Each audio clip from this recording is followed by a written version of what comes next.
doom and gloom news articles love making climate change out to be the end of the world. But is it really that simple, or is there more nuance?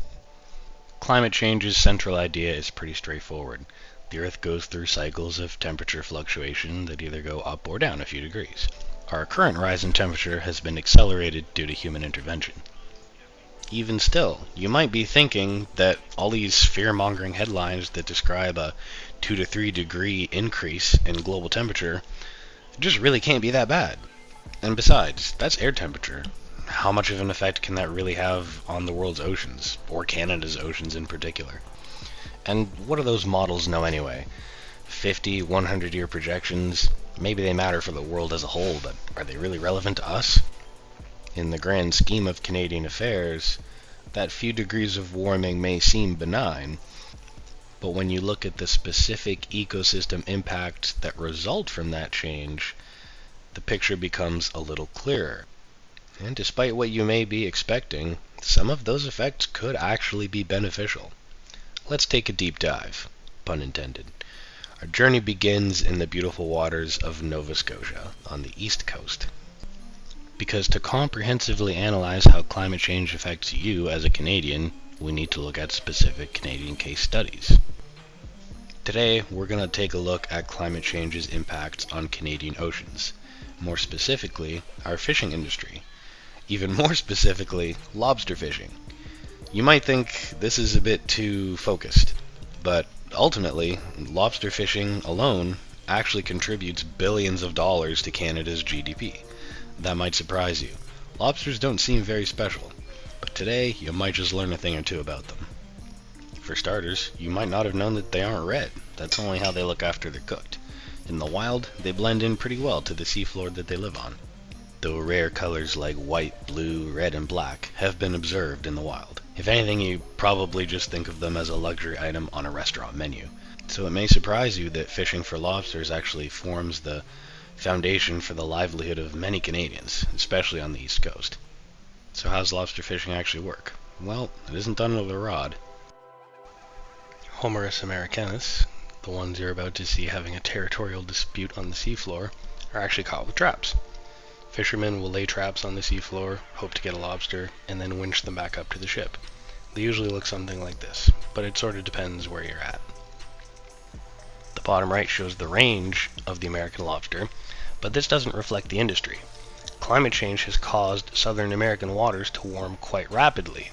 Now it's really only the top part of this blue range that has enough of a lobster population to sustain the industry as we know it today. As a result, the vast majority of lobster fishing occurs in northern states like Maine or in Canadian waters.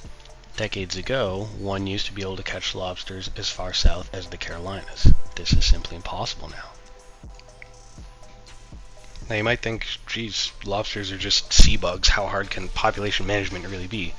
Well, since demand has spiked in recent decades due to their transition from a poor man or prisoner's food to more of a luxury, making sure we don't overfish lobster has now become a pretty significant concern for the industry.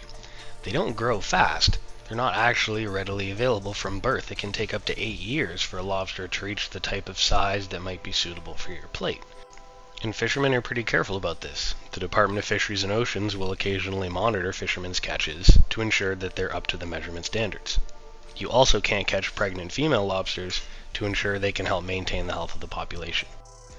On top of this, lobsters must be caught in a certain season, although some locations do fish year-round. But this brings up another problem related to climate change. Seasonality is changing because the temperatures of the oceans are changing. The movement and health of lobsters is tightly linked to temperature. They can't survive if it's too cold or too warm. But this might not actually be as negative as you may think. For example, in Cape Breton, lobster season tends to start in May. If it's warmer than normal, lobsters may begin to emerge and move around sooner in the year. The total lobster season may extend longer into summer. This is good for fishermen. Nova Scotia has a fairly high poverty rate compared to the rest of Canada. Expanding such a critical industry could provide a lot of jobs to people who need them.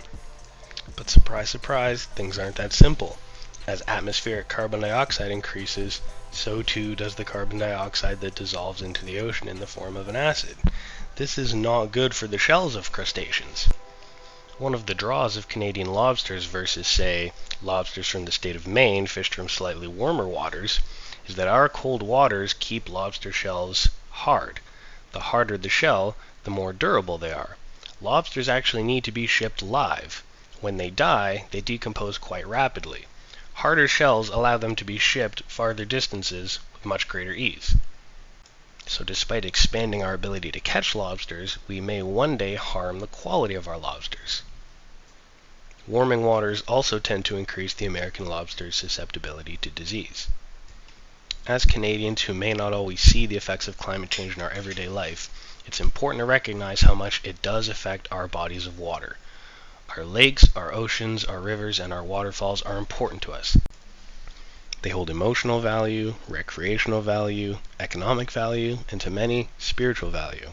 I'm sure I'm not the only one who says they have a lot of incredible memories tied to the water.